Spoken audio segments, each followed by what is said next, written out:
The world of fighting games is full to the brim with many powerful characters. Today we're going to take a deep dive look into one of the most enigmatic and formidable fighters in the Street Fighter universe, Cyber Akuma. If this is your first time here and you want to see regular videos on fighting game history and their fantastic characters, start now by subscribing and clicking the bell so you don't miss anything. Now if you're a fan of the Street Fighter games, you'll know that Akuma is a force to be reckoned with. He's a martial arts master who's honed his skills to perfection, and he's been a major villain in the series for many years. But the intimidating Cyber Akuma takes things to a whole new level. So join me as we discuss the emergence of this terrifying foe, along with his place in gaming history. Hello ladies and gentlemen, Big Daddy Top Hat here. This is the horrifying story of Cyber Akuma. Yeah! To begin today's tale, we need to take ourselves back to 1997. And the release of Marvel Superheroes vs Street Fighter. This sequel to X-Men vs Street Fighter built on the crossover premise by adding other Marvel characters into the mix, such as Spider-Man, Captain America, the Incredible Hulk, and more. At the end of the previously made X-Men vs Street Fighter, gamers would take on the massive Apocalypse as the toughest challenge in this game yet. But in Marvel Superheroes vs Street Fighter, after Apocalypse is defeated, an even more powerful opponent awaits.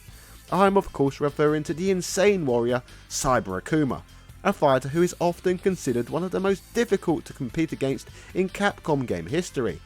Before moving forward though, let's talk about how this menacing fighter looks. Cyber Akuma is easily recognisable and differentiated from regular Akuma due to his metallic armour plating covering his body and his bright glowing red eyes with cybernetic enhancements. But it's not just his appearance that sets him apart from regular Akuma. You see, Cyber Akuma has been modified with all kinds of cybernetic enhancements that make him faster, stronger and more powerful than ever before. His moveset is also heavily influenced by cybernetic enhancements, with attacks such as rockets, lasers and energy blades at his disposal. The kanji that is associated with Cyber Akuma is Metsu, meaning destruction. However, unlike the usual denotations, it has no hidden spiritual meaning and is simply the order of his master, Apocalypse. One of the most impressive things about Cyber Akuma is his ability to fly. That's right, he can actually hover in the air and rain down fireballs on his opponents from above. This makes him a formidable opponent in any fight, as it's hard to get close to him when he's hovering out of reach. But that's not all. Cyber Akuma also has a devastating energy beam attack that can wipe out opponents in seconds. This attack is incredibly powerful and can take down even the toughest opponents with ease, making him a nightmare to deal with. Away from Marvel Superheroes vs Street Fighter's self-contained story though, what is it about Cyber Akuma that makes him so difficult for gamers to sometimes contend with? Well, let's break down this boss fight further. Cyber Akuma differs from other opponents in this crossover, firstly down to his incredibly high stun and stamina rating in the game. Pair these elements with the fact that he has a high speed rating too, this illustrates just a few reasons why he offers up such a challenge. Building on all of this, he also has his own variant of the Shun Goku Satsu that hits 24 times and is more damaging than when performed by biological Akuma. In addition to his other enhanced abilities, Cyber Akuma can cause all sorts of problems. Cyber Akuma, who debuted in this crossover game, is said to be an alternate version of the famous Street Fighter villain Akuma. But what may come as somewhat of a surprise is that Cyber Akuma's backstory is closer tied to the Marvel comic villain Apocalypse than it is any Capcom character. In this game's storyline, Apocalypse approaches Akuma and offers to turn him into the ultimate warrior by augmenting his body with cybernetic enhancements. Akuma agrees and undergoes the transformation, becoming this cybernetic monster. As a result of the procedure, Cyber Akuma gains enhanced strength, speed and durability, as well as a variety of new weapons and abilities. However, despite his newfound power, Cyber Akuma remains loyal to his warrior code and seeks out powerful opponents to challenge in combat. According to the game's lore, he even challenges Apocalypse himself, but is ultimately defeated. Overall, Cyber Akuma's backstory is a unique twist on the Akuma character, giving him a powerful and intimidating new form that is heavily influenced by the Marvel Universe's iconic villain, Apocalypse. So what makes Cyber Akuma such a great villain? Well, it's not just his incredible powers and abilities, he still possesses the same intense desire for power and strength that he did before he was modified. This makes him an incredibly complex character. On the one hand, he's a powerful villain with incredible abilities that make him a force to be reckoned with, but on the other hand, he's still Akuma, with all the complexities and nuances that come with such a character. So what does this mean for the Street Fighter games? Well, it means that Cyber Akuma is a fantastic addition to the series. He's a character that's both incredibly powerful and incredibly interesting, with a backstory that's full of depth and complexity. If gamers want to play as Cyber Akuma within Marvel Superheroes vs Street Fighter, fortunately this is possible using an in-game code. However, to cater for the fact that he is so overpowered, you are not allowed to pick a tag team partner if you play as him. Primarily being created as an end boss, sadly playing through the game as Cyber Akuma does not result in him receiving a proper ending, like with other fighters in the game. In the arcade version of the title, upon completion players are presented with a picture of a furious Ryu screaming with the message "Marvel Superheroes vs Street Fighter coming soon," being shown as a placeholder.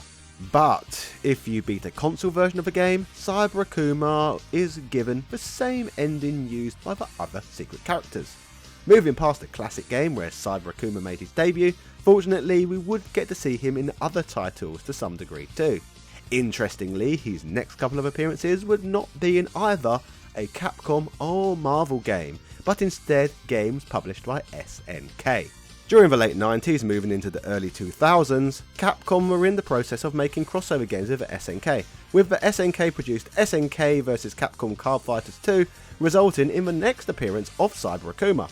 This highly addictive card game, produced in 1999 for the Neo Geo Pocket Color, would feature a whopping different 240 character cards. One of these many cards would of course be everyone's favourite cybernetic wielder of the Dark Shadow. On the subject of the Card Fighter series, Cyber Akuma would make a return in SNK vs Capcom Card Fighters DS, released on the Nintendo handheld in 2007. On the Capcom side of things, it would be a long time until Cyber Akuma would be mentioned in another of their games. But 14 years after the release of Marvel Superheroes vs Street Fighter, Cyber Akuma would return on the fighting game front. Well, kind of anyway. As in Marvel vs Capcom 3, Akuma is one of 4 unlockable characters in the game, fulfilling a regular trope in the fighter's history as featuring as a secret character. In Ultimate Marvel vs Capcom 3, gamers can play as Cyber Akuma, but unfortunately it's just a costume to make regular Akuma look different. The game basically just sees regular Akuma cosplaying as his cybernetic counterpart. Street Fighter V would later show Cyber Akuma the same level of love, resulting in a Cyber Akuma costume being made available with the game's Season 5 Premium Pass. Rather than always showing his wings, the fighter instead has them withdrawn into his back, only appearing during certain attacks. This is said to likely be a way of keeping the silhouette readable in competitive play.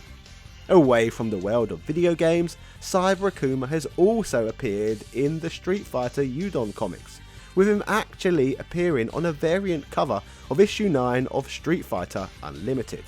In this comic series he fights against Ken, teaming up with fellow non-canon oddities such as Mech Zangief and Zero Akuma. This story actually ends up having a very amusing twist, as it turns out to just be a plot for a video game being played by Ken and his family within the comic.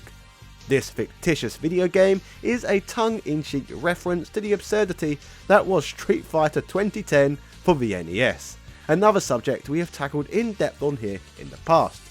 In conclusion, Cyber Akuma is a villain that every Street Fighter fan should know. He's a dominating force, but he's also a complex and nuanced character with a fascinating, albeit non-canon backstory. So, the next time you play a fighting game, keep an eye out for Cyber Akuma. You won't be disappointed.